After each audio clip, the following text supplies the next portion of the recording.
Stories from a woman who lived with a narcissistic man. Welcome to another episode of our podcast, all about narcissism and narcissists. Today's episode is titled Stories from a Woman Who Lived with a Narcissistic Man.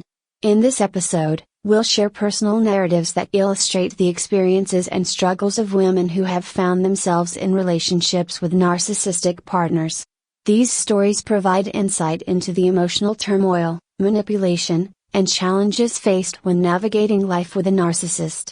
Story 1, The Alluring Beginning. Narrator: When I first met Mark, I was captivated. He was charming, charismatic, and showered me with affection and attention. At first, it felt like a dream. He would constantly compliment me, tell me how lucky he was to have me, and share grand plans for our future together. But as time went on, the compliments turned into expectations, and the sweet words faded into demands. It became clear that the love bombing was just a way to hook me in. Key takeaway: the idealization phase, often referred to as love bombing, can draw victims in with excessive attention and admiration. This phase often masks the narcissist's true nature. Story 2, The Shift in Dynamics. Narrator: As our relationship progressed, I noticed a shift. Mark became increasingly critical, often belittling my achievements and opinions. When I expressed my feelings, he would dismiss them, telling me I was overreacting or that I was too sensitive. I began to question my reality and whether my emotions were valid. I felt like I was losing my grip on who I was. Key takeaway: narcissists often use criticism and gaslighting to undermine their partner's self-esteem and confidence. This can lead victims to doubt their feelings and perceptions. Story 3, The Isolation. Narrator: Mark didn't just manipulate me emotionally, he also began isolating me from my friends and family.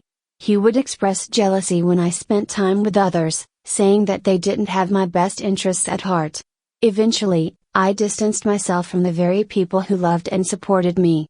I felt completely alone, and Mark became my entire world, which only gave him more control. Key takeaway: narcissists often isolate their partners to create dependency. By cutting off support systems, they can exert more control and manipulate their victims more easily. Story 4, The Silent Treatment. Narrator: Whenever I tried to confront Mark about his behavior, he would give me the silent treatment. He would ignore me for days, leaving me in a state of anxiety and confusion. I found myself walking on eggshells, afraid to say anything that might provoke him. I would apologize for things I hadn't done wrong, just to break the silence and restore some semblance of peace.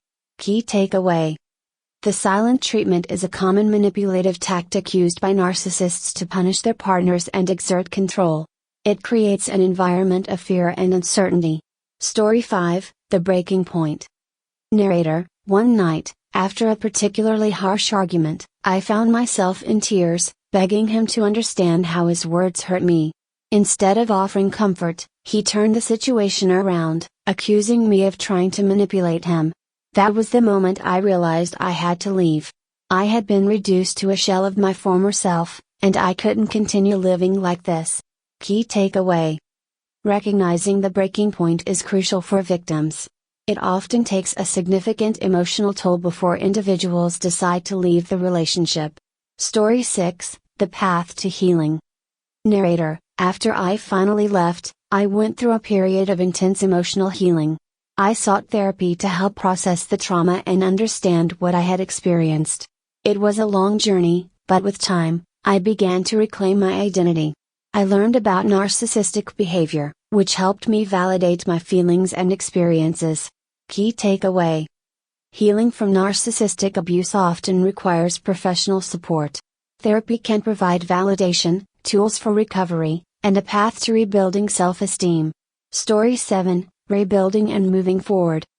Narrator: Now, I am learning to embrace who I am outside of that toxic relationship. I have reconnected with friends, rediscovered hobbies, and built a supportive network. I'm still on my journey, but I've learned to recognize red flags and value my worth. I refuse to allow anyone to manipulate or belittle me again. Key takeaway: rebuilding after a narcissistic relationship involves reconnecting with oneself and others. It's essential to establish boundaries and prioritize self-worth to avoid falling into similar patterns. Conclusion.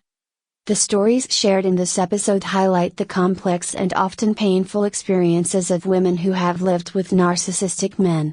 Recognizing the signs of narcissistic behavior is crucial for protecting oneself and seeking help when needed.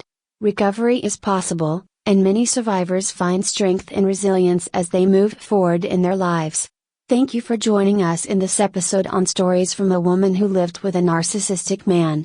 We hope these narratives provide valuable insights and support to those who may be navigating similar experiences. Remember, you are not alone, and there is hope for healing and a brighter future. Stay strong, and take the steps needed to reclaim your life.